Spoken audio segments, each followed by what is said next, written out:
నీలి విప్లవంపై నీలి నీడలు కమ్ముకున్నాయి. చేప పిల్లల సందడి లేక చెరువులు చిన్నబోయింది. ఊరికి ఆదెరువో లాంటి చెరువులో మత్స్య సంపద అడుగంటిపోయింది. జలాశయాల్లో జల పుష్పాల జాడ కరువైంది. మొత్తంగా బీఆర్ఎస్ సర్కార్ తెచ్చిన ఉచిత చేప పిల్లల పంపిణీ పథకం ఊపిరి ఆపేసింది కొత్తగా ఏర్పడ్డ కాంగ్రెస్ ప్రభుత్వం.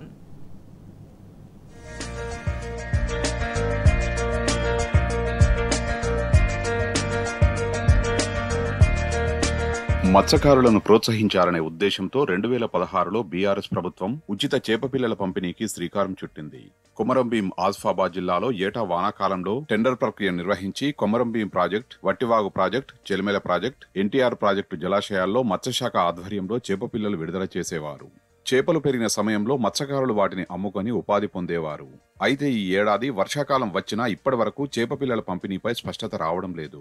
నూతనంగా కొలువుదీరిన కాంగ్రెస్ సర్కార్ ఇప్పటి వరకు టెండర్ల ప్రక్రియ నిర్వహించి ధరలు ఖరారు చేయలేదు. ప్రతి సంవత్సరం ఆంధ్రప్రదేశ్లోని కాంట్రాక్టర్ల వద్ద నుంచి విత్తన చేపపిల్లల్ని కొనుగోలు చేసేవారు. కొన్ని జిల్లాల్లో మాత్రం మత్స్యశాఖ ఆధ్వర్యంలోని ఉత్పత్తి కేంద్రాల్లో చేపపిల్లలు ఉత్పత్తి చేసేవారు. కానీ ఆ జాబితాలో కొమరంభీం ఆసిఫాబాద్ జిల్లా లేకపోవడంతో తప్పనిసరిగా ఇతర ప్రాంతాల నుంచి చేపపిల్లలు తెప్పించాల్సిందే. దీనికి సంబంధించిన టెండర్ ప్రక్రియ ప్రారంభం కాకపోవడంతో మత్స్యకారులు ఆందోళన చెందుతున్నారు.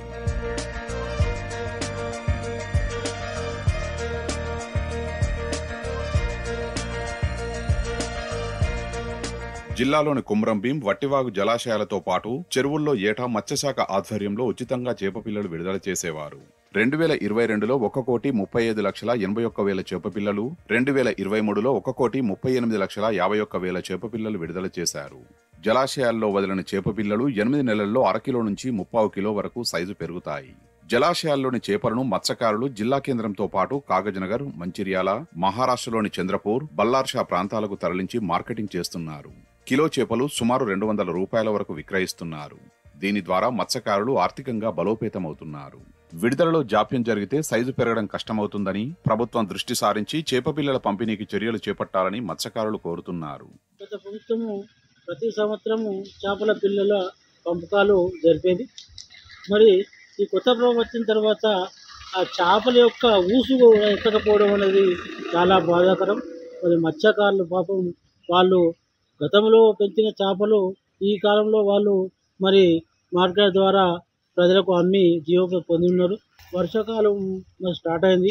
ఇప్పుడు చేపల పిల్లలు వేసినట్లయితే ఒక 2-3 నెలలు 6 నెలల లోపల పెద్దగా అయ్యి మళ్ళీ వాళ్ళు అమ్ముకుంటానికి వీలుగా వాళ్ళకు ఉంటుంది. కాబట్టి వాళ్ళకు దృష్టి పెట్టి ప్రభుత్వం ఇప్పటికైనా చేప పిల్లలను మరి అట్టి మత్స్యకారులకు పంపిణీ చేసి ఆదుకోవాలని నేను ఈ ప్రభుత్వాన్ని విజ్ఞప్తి చేస్తా ఉన్నాను. జూన్ మాసంలో చివరి రోజులు వచ్చినప్పటికీ కూడా ఇంతవరకు ఏదైతే కాంగ్రెస్ ప్రభుత్వం ఉందో చేప పిల్లల పంపిణీ అనేది చేపట్టకపోవడం బాధాకరమైన విషయం.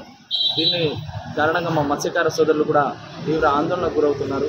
మరి ఇప్పటికైనా ప్రభుత్వం వెంటనే స్పందించి చేప పిల్లలను వెంటనే పంపిణీ చేయాలని, జిల్లాలో ముఖ్యంగా కొమరంభీం ప్రాజెక్టు, వట్టివాగు ప్రాజెక్టు మీద ఆధారపడి జీవిస్తున్నటువంటి, అలాగే చెరువుల మీద సిర్పూర్ నియోజకవర్గం చెరువుల మీద ఆధారపడి జీవిస్తున్నటువంటి మత్స్యకారులు ఉన్నారు. కాబట్టి ఇప్పటికైనా ప్రభుత్వం వెంటనే స్పందించి వెంటనే చేప పిల్లలను విడుదల చేయాలని, పంపిణీ చేయాలని సందర్భంగా డిమాండ్ చేస్తాం. గతంలో సుమారు 1.30 కోట్ల రూపాయలు విలువ చేసే చేపపిల్లల్ని టెండర్ల ద్వారా కొనుగోలు చేసి విడుదల చేసేవారు.